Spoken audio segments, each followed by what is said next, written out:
Good morning, wrestling fans. Welcome to PWR today, Friday morning. It is now December 4th, 2020. I'm the man they call Meathead, and let's get the sponsors out of the way because we've got a wacky, nutty, we've got stuff to talk about here with Matthew Thomas in just a second. First off, our friends at Manscaped.com are still giving you 20% off using the promo code PWR. Head on over to Manscaped.com. Get yourself the care package. Get yourself the Lawnmower 3.0, the ball powder. Make sure you're getting those fresh boxers. And once you're silky smooth, like our friend Dave Hero says, then you head on over to collarandelbowbrand.com. The Fanny Pack Kid is selling his wares. He's even got those nice Fanny Pack mailers. If you use the promo code PWR360, get yourself 10% off because it will give you the jitterbug when you order for the Fanny Pack Kid. collarandelbowbrand.com. Now, Matthew Thomas, come on in here. Good morning. Good morning to you, Meathead. My goodness, how the professional wrestling landscape has changed since we spoke just 2 short days ago. Right, exactly. The Fanny Pack Kid's got gear out now. Yeah, absolutely. And I gotta get me some of that too. I know there's a combo where if you order the T-shirt, I think you pay an extra $5. You get the Fanny Pack Kid mask. I mean, you will be all set. The mailer is cool. You know what I mean by the mailer, right? The poly bag that it's in. Oh yes, I saw that too. I mean, that is hot. classy It's awesome. down to the and there's something that I've always appreciated about a good bag. You know, you go to the grocery store, you go most places where bags are given away. You're used to just the dingy, just very thin plastic bags. But when you get a high quality bag, I mean, I've got bags that I've gotten from concerts in the past where they put the merch. I save the bag like almost as a souvenir. It's not even one of my utilitarian bags that I take stuff in. It's like I save it and add it to my bag collection. Everybody needs a good bag collection. I know what you're talking about. We've got a grocery store chain in the Milwaukee area, greater Milwaukee area, called Sendix, and they have a thick, durable plastic bag that honestly is gold. People don't return those. They use them for everything else because it's not like your other thin ones that you might get at Walmart or Targets or whatever. I mean, that, rip open on the bottom. These things are actually worth something. So we could talk bag talk all day. We'll do that on next week's edition of Bag Talk. That's what people tuned in for. I mean, there's no doubt we can go a good solid 20 minutes on bags. Plastic bags, the variations of plastic bags, Here comes paper bags. Are you There's ready? Something to be said for a good old brown sack. Here it comes. Coming up next week on Bag Talk, Matthew Thomas talks about his bags, his ball bags, and everything else inside his bags and his brown sack. Next week on Ball Talk. Fantastic. And make sure we've got that. We're going to have a special edition knapsack episode as well. Fair enough. All right. Childish humor out of the way. Let's talk about the wrestling world. You opened up by saying the wrestling landscape has changed since we literally talked only 2 days ago. Holy shnikes. Yes, we talked about it yesterday morning. We're going to give Matthew Thomas a chance to talk about, first off, before we get into the real kind of bearing the lead here, your thoughts on Pat Patterson. Oh, my goodness. Very, very surprising and very sad and unfortunate news. Talking about the wrestling landscape, my goodness. I mean, so much of what the WWE and professional wrestling in general looks like now is that is Pat Patterson. The man's influence can absolutely not be understated, and very, very sad news. And what I am looking forward to is, Pat Patterson's one of those guys that I'm not sure enough people know about what he has done and what he has contributed. So WWE and their excellent production they seemingly always do are in the process of doing now with documentaries, with spotlights. I really hope we get a nice encapsulation of just some of the high points of what Pat Patterson has contributed to the industry in the upcoming weeks and months. Your 30 and 40-year-old wrestling fans know about Pat Patterson as a stooge and his buddy Gerald Briscoe. Yes, sir, Mr. McMahon. The run around with Mr. McMahon. Your older wrestling fans will know that Pat Patterson is the first ever Intercontinental Champion. Those same wrestling fans will know that Pat Patterson is actually the man who created the Royal Rumble. Yeah. Pat Patterson, if you've seen Legends House, when the WWE Network first launched, he was an original cast member on Legends House. So Go to the network. Do yourself a favor and dig in. Oh my goodness! And I mean, you talk about something that is probably, frankly, hard to watch now. You stop and think about how many of that cast of Legends House is no longer with us. Yeah, it's tough. I mean, it is, but take a look, take a watch, and see what you haven't seen yet. Now, getting that out of the way, let's ramp it up a little bit here. AEW Dynamite from Wednesday night. You predicted the man they call Glacier to show up on AEW Dynamite. Matthew, you were not that far off. Which, don't go back in the archives, because that was not an on-air prediction. That was a text from us on a Wednesday night back and forth. And I actually, when I saw what we had titled the episode for Wednesday morning, I said, winter is coming up. When I saw it in writing, I said, it's going to be Glacier. How great would it be if that's what we're getting the whole time? It's going to be Glacier. And what was so great about the whole Sting thing was it's the middle part of the show. I'm expecting, okay, if that is going to tie into something outside of a title and a byline for the show, it's going to come at the end during the main event. We've got a tag match in the middle part of the show that did not seemingly have any serious repercussions. It's basically, we're at a point where it looks like it's a spotlight to get some heat on Team Taz. Yeah. And you've got the arena going dark.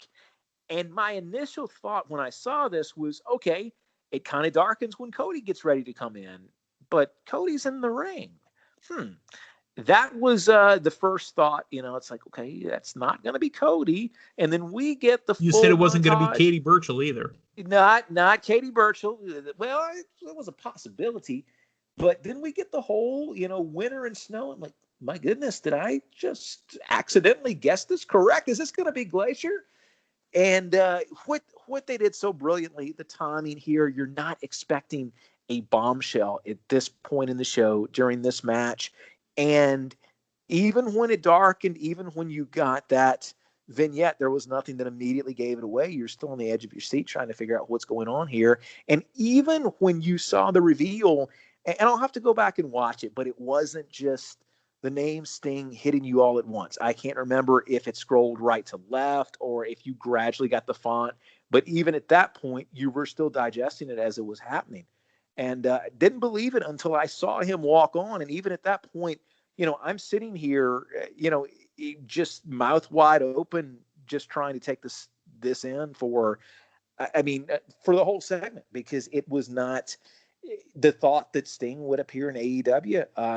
When you think about AEW gets, or, somebody that you associate with other promotions coming to AEW, with it being such a hot upstart promotion, you're expecting, some type of free agent or somebody who was released from WWE.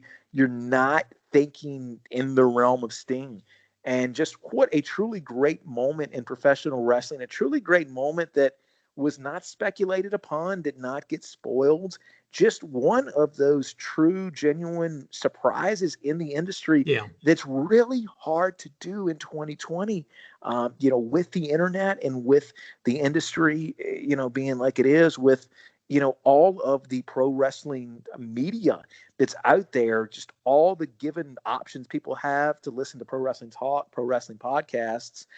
Like this one. This was not anything that had even entered even remotely entered my mind.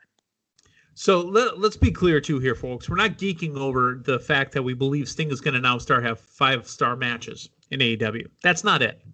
It was the fact that we were given something shocking and surprising that was beautifully delivered. What's he going to do going forward? We don't know. Hopefully a match, maybe somewhere. Hopefully he's working for 6 months and gets in ring shape and he puts on a match. Yeah. Who knows against who? Maybe Cody, right? We don't expect him to work a full schedule. We don't expect him to work a match every pay-per-view. I don't necessarily expect him to work. After the match with Rollins and actually, watching some of the WWE production on that and how close that came to being catastrophic. Yeah. I'm fine if he's not working. I mean, I trust that AEW will be able to utilize, that character in a in a productive manner, Safe whichever direction they go. Yeah. Yeah. Okay. So that now the end, Matthew. And again, we did this yesterday, but we want your opinion on this.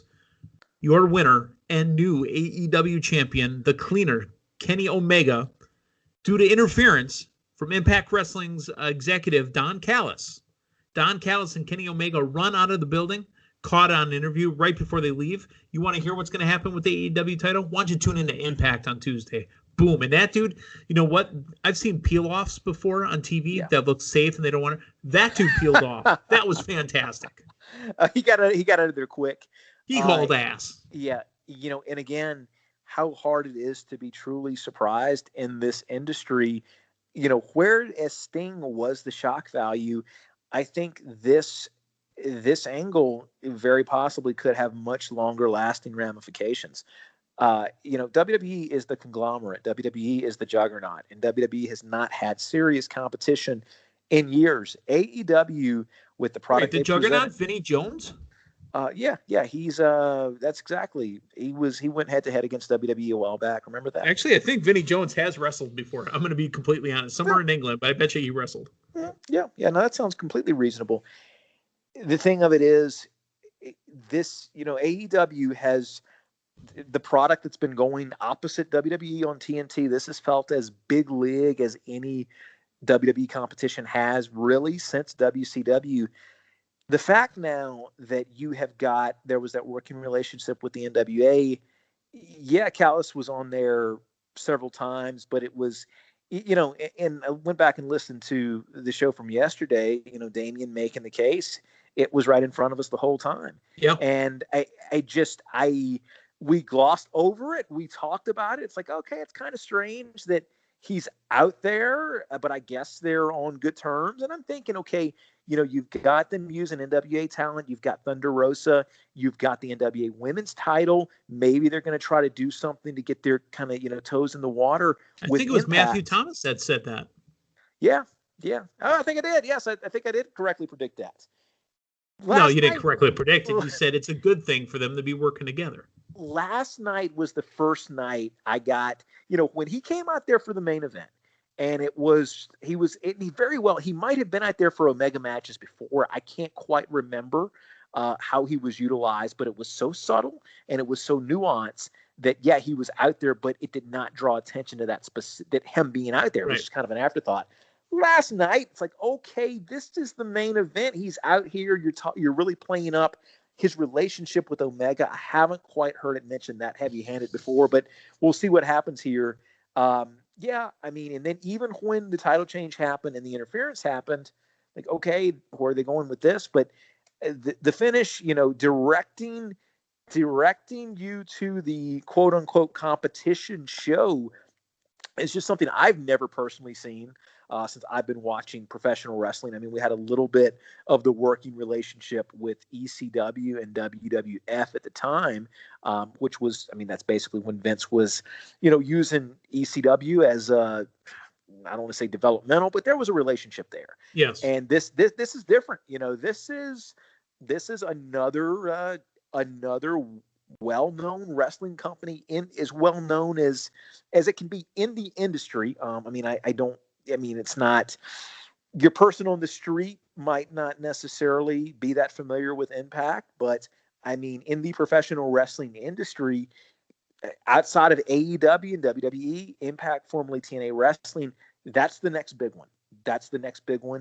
And to hear, your main AEW program direct viewers to another show, it's groundbreaking, and I look forward to seeing where this goes. And all I know now is we do a show on Wednesdays that typically revolves around a preview of the Wednesday night actions, but there's probably going to be some noteworthy stuff on Tuesday night now. We're going to have to definitely let you guys know, and coming up next Wednesday, we're going to have a breakdown of what happened on Impact. Did they ever find out who shot that guy? Because when I watched a few weeks ago, somebody got shot. And you would think if there's any week you turn into... Ken Shamrock is suspended, and so is Sami Callihan. Was that due to them shooting that guy? I don't know. Brian Pillman had a gun once too. Oh, I remember that. It was discharge, wasn't it? But I can't remember. Seriously, we need to talk about Claire Lynch. Yes, we do. It's oh my goodness, is Claire Lynch going to be on the show? I don't know. You know what? I got a sidetrack here before we start talking SmackDown and War Games. I don't know how it happened. I think when, I saw Sting pop up on YouTube. Wait, table for three? Oh, yeah, that's right. They had an impactful table for three. It was Sting, Jarrett, and AJ Styles did a table for three on the WWE Network. And Sting talked about his Joker Sting. Like, oh, my God, Joker Sting. I forgot about Joker Sting. Dude, go back to YouTube and start watching Joker Sting. It was fun. The one that I watched started off with Mr. Anderson dressed up as Surfer Sting, attacking Sting, and then the two of them going at each other, smearing Anderson with face paint, smearing Hogan with face paint, and then coming out and just being Joker Sting in a red suit with Bischoff. It was fantastic. Going back to TNA era stuff, something that I did I believe it was 2 consecutive years that I really enjoyed, that I don't know that you'll ever get another chance to do it again, being in the state of cinemas, but I watched Bound for Glory in the theater a couple of years running, and my goodness, that was fun. Yeah. Damien and I did Bound for Glory when it was Sting Samoa Joe main event in Chicago at the not the Allstate Arena. It might have been the Sears building, the Sears Arena. But yeah, we actually were live. Pro Wrestling Report was live in the building that night. Oh, fantastic. So, all right, let's keep going. All right, because we got more. Let's talk about what's going on SmackDown tonight. Now, the only reason we're doing it in this order because SmackDown's coming up tonight. We're going to talk about War Games for Sunday in just a second. We're building towards something, right? We've got Kevin Owens as the new number one contender. I'm calling it right now. He's going to take on Roman Reigns at TLC. What type of match, what we're going to be doing, we're not there yet. Your thoughts overall on what's going on currently on SmackDown with Roman, with Jay, with Kevin Owens, and everybody else? This new incarnation of Roman Reigns has turned out to be not only such a good character, but the programs that have resulted around it have just been so entertaining and so productive. Jay Uso is at a level he's never been before in his career. All the in-ring talent in the world, but my goodness, he's never been featured as a single star, and he's featured. He's a main event player. Think about it the way we brought it up when we first learned that Jey Uso was going to take on Roman Reigns in his first match. What was the phrasing I used? Look, you're not going to win, but I guarantee you, your pop is saying, you know what? Here's your shot, kid. Show up, show off, and show out at this pay-per-view. Show the office that you've got what it takes to be a main event player. Look at where we're at now. And this seems to be a departure from the way that WWE would typically book early on in title reigns. You stop and you think about the John Cena versus R-Truth at Capital Punishment, those type of title matches. Well, that's his hero, John Cena. Yeah, exactly. The matches, Sheamus comes to mind as a prime example. For years, you throw Sheamus in the main event feud against somebody, just kind of a stopgap in a lot of places for these type of world title number one contenders. But what they've really done with the Roman J thing is they've taken somebody who really wasn't in contention and just brought him along, and not, a one and done match or you cheated me, I want my rematch. They have made him an integral part of the story. And, it looks like we're going to get something similar with Owens. Owens has been there, but he's been shuffled to the mid-card quite a bit recently. You feature him more as a talk show personality, more as a commentator. He did commentary on NXT. Yeah, he did, more as a main event player. And we saw super aggressive Owens last week, going after Uso to get to Reigns, which I still think makes Jay looked great, and it gets Owens back in that main event discussion. I don't foresee, them taking the belt off of Roman. I think that's a pretty much a foregone conclusion. But here's what I do hope is I hope we get, we get further development in Kevin Owens' character, more solidification of him as a main eventer.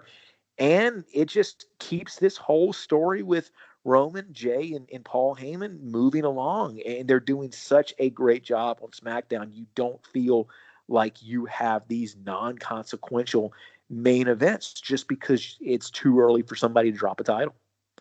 And we do have a little bit of progress in Carmella and Sasha Banks as well, but I want to talk about NXT's TakeOver this Sunday. 5 matches announced. Okay, it was 4 up until this last Wednesday, but we've got the men's and the women's War Games matches. You got the Undisputed Era versus Pat McAfee, Pete Dunne, Oney Lorcan, and Danny Burch. They're calling it For the Brand. Pat was wearing a lot of merchandise. It's For the Brand. You've got Team Shotzi taking on Team Candice in a War Games match.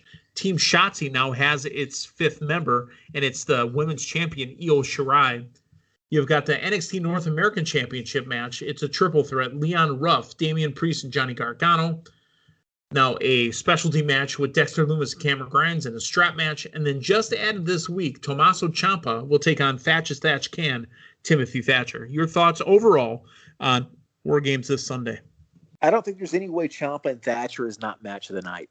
That going into it is what I'm looking forward to. Even with 2 War Game matches. Yeah, even with 2 War Game matches, I think you're gonna get some fun stuff out of McAfee. My hierarchy of what I'm looking forward is Thatcher, Ciampa, and then the War Games match, mainly to see what McAfee does in his second time in the ring in WWE NXT. Mm-hmm. So my initial thoughts is the men's War Games feels like it makes more sense. The women's match seems more thrown together and more forced. And now remind me, has it become traditionally November, December when we get the NXT War Games? I know it's only been done one previous year, I think, but there's been a few. Okay. I think this is the 3rd or the 4th, but yeah, it's been around this time. Yeah. So WCW's War Games were always September. Yeah. Yeah, it's got it's synonymous with Fall Brawl typically. That's what I associate with War Games is Fall Brawl, and it's December. Maybe it could be synonymous with, maybe they steal a page out of the one-off ECW WWE ECW pay-per-view in 2006, December to Dismember. Huh? It was on the tip of my tongue. I was just giving you the chance to say it first. Yes, indeed.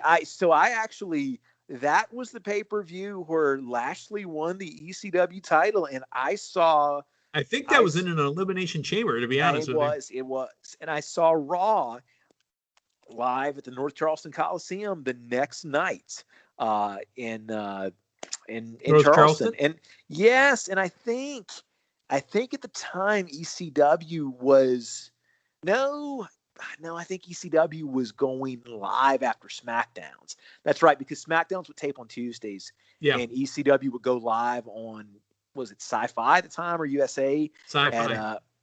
At 10 o'clock. Because remember, Sci-Fi, ECW was on Sci-Fi because they had the Mummy character on week 1. Exactly. But that was the night I was sitting second row, not TV side, but I ended up with John Cena's T-shirt in my hand for a fraction of a second.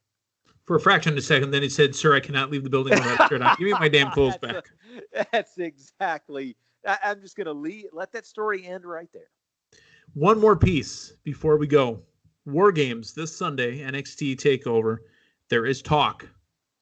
I don't want to spoil it. We just talked about how as things showing up and not being talked about, there is talk somebody might be returning very soon. This Sunday, this Wednesday.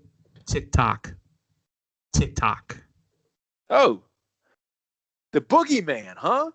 I'm the boogeyman. I'm coming to get you. No. TikTok, Flavor Flav? No, boy. No. He was a champion for a night.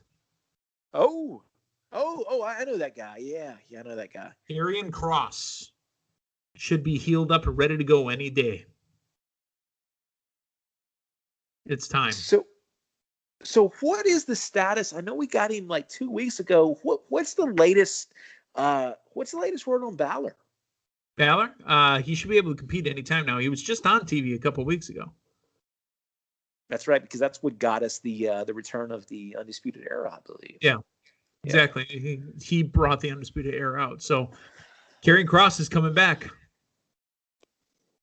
To NXT's credit, they have done a great job of having enough going on and having enough covering. on the plate that we're talking about this. And honestly, the last couple of times we've talked over NXT, I've forgotten the fact that there's not a champion currently on television. Right, not a men's champion except for the North American Championship. Okay, well that's what we've got. We've got the big review coming up Monday morning with Linda Kay. Matthew, this has been it's been a week. We had a lot of wrestling stuff in, and then we heard about ball sacks. So, it's kind of par for the course with Man They Call Meathead and Matthew. What more could you ask for in your morning entertainment? The best part of waking up is a ball sack conversation in your cup. You never got this from Danny Tanner and Rebecca Donaldson. No. Uncle Jesse and the kids, no. Uncle Jesse and the Rippers, obviously. Fantastic. Okay. So for Matthew Thomas, I'm the Man They Call Meathead. Hey, thanks for stopping by. So long, everyone.